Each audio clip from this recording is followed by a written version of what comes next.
The sun's rays warmed my exposed skin nicely, and a slight breeze blew my hair across my face as I made my way to the metal bleachers.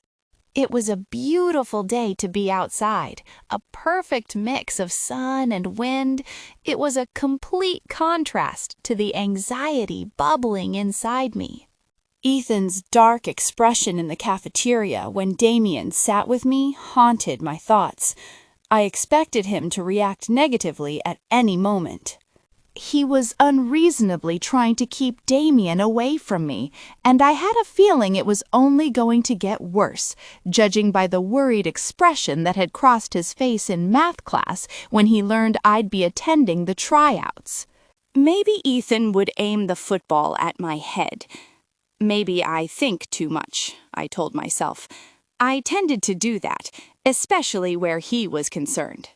On the way, I saw about 20 boys gathered in the center of the field. Only a few wore black jerseys, while others were dressed in sweatpants or shorts and baggy t-shirts. The coach stood out because of his bald head, the whistle around his neck, and his frenzied way of yelling at the boys. The cheerleaders were also present.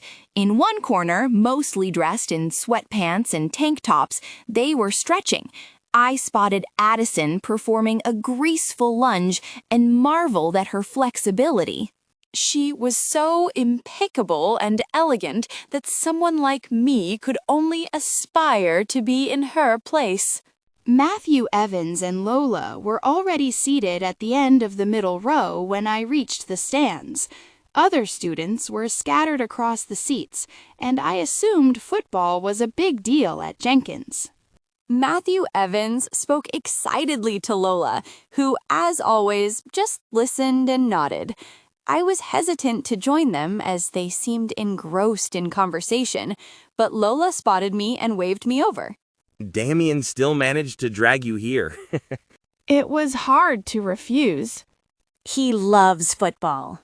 Matthew Evans is a huge fan, so much so that he drags me along with him. We never miss a game. The workouts are pretty fun to watch, too. So why aren't you on the team? I have a heart condition, hypertrophic cardiomyopathy. I inherited it from my grandmother, and my cardiologist told me to avoid extreme exercise. Football involves a lot of that, so I stayed off the team just to be safe. Oh, I'm sorry. Don't worry, I'm not dying. It's not that big of a deal. I can still do normal exercise like jogging, just nothing intense. I've accepted that I can't play, but I can't stop watching. I nodded, smiling. He seemed happy with what he had.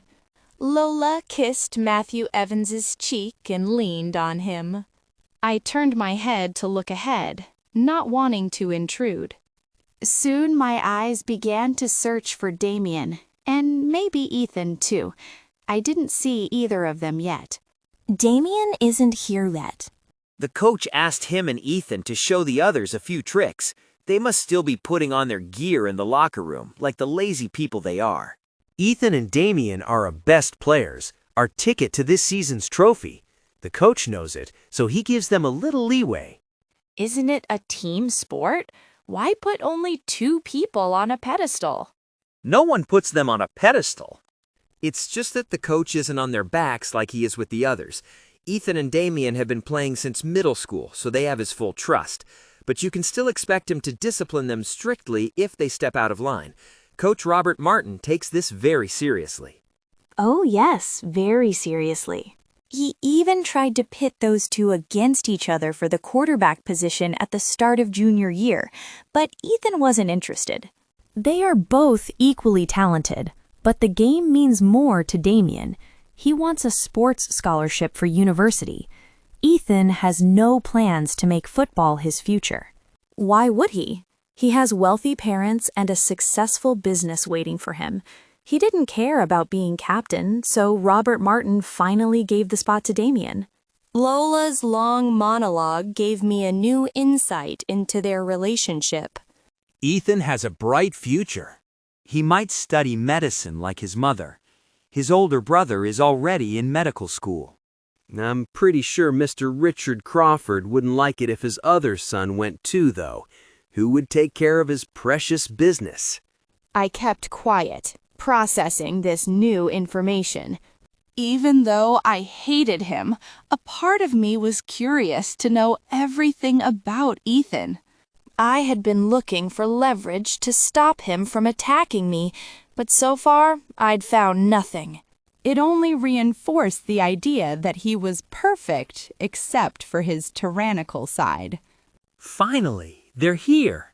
Ethan and Damien were walking toward the other boys, wearing their gear and black jerseys with their helmets in their hands. Even with the heavy equipment, they managed to look nonchalant. When the coach let them go, Damien looked toward the stands and waved. I smiled and waved back, but my joy faded when I spotted Ethan standing behind him. I could feel his penetrating gaze from across the field.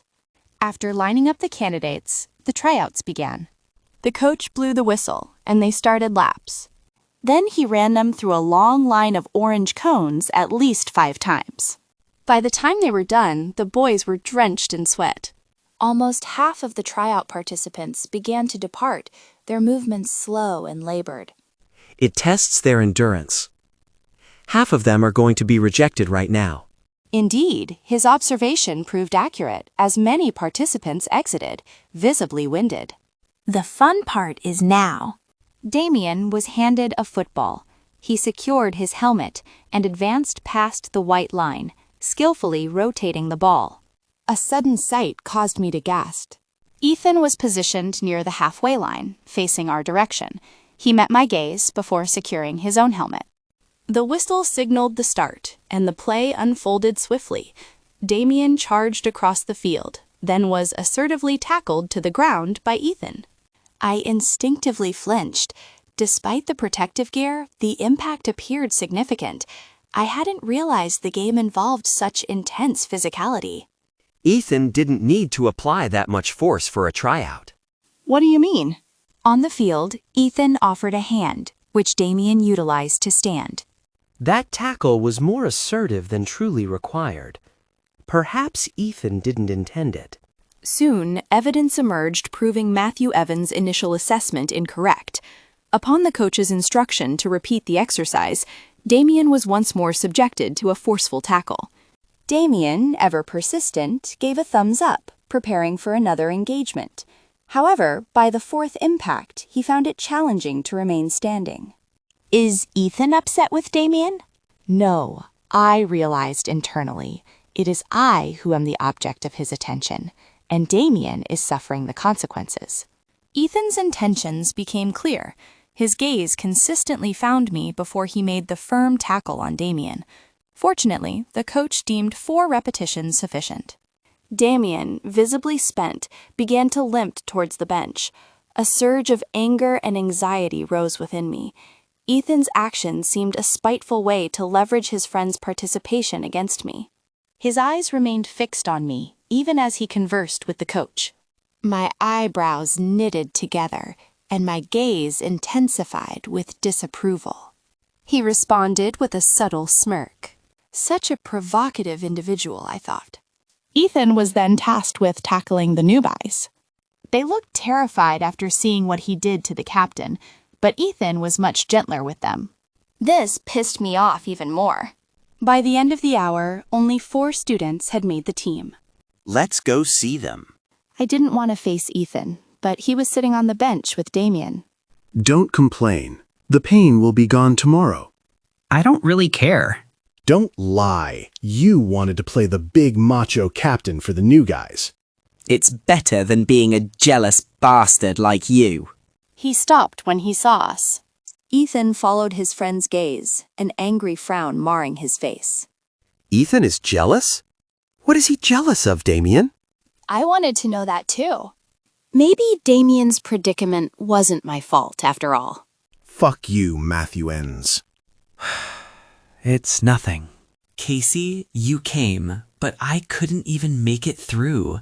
I'll make sure to remedy that when you come to our matches. Of course. I felt guilty, wondering if he was suffering because of the conflict between Ethan and me. Emmy? Did you like my game, Kushulu? He's such an idiot.